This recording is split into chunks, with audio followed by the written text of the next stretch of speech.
In recent months, unmanned ground vehicles has become more and more common on the battlefield. Some delivering supplies, some laying mines, but Ukraine has had some success with offensive maneuvers.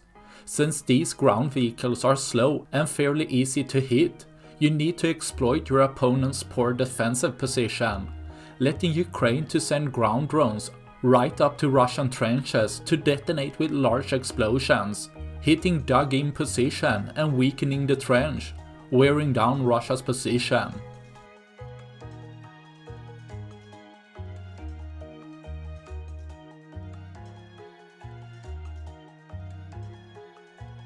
That's all I had for this video. Please like and subscribe for more. Thanks for watching. Bye.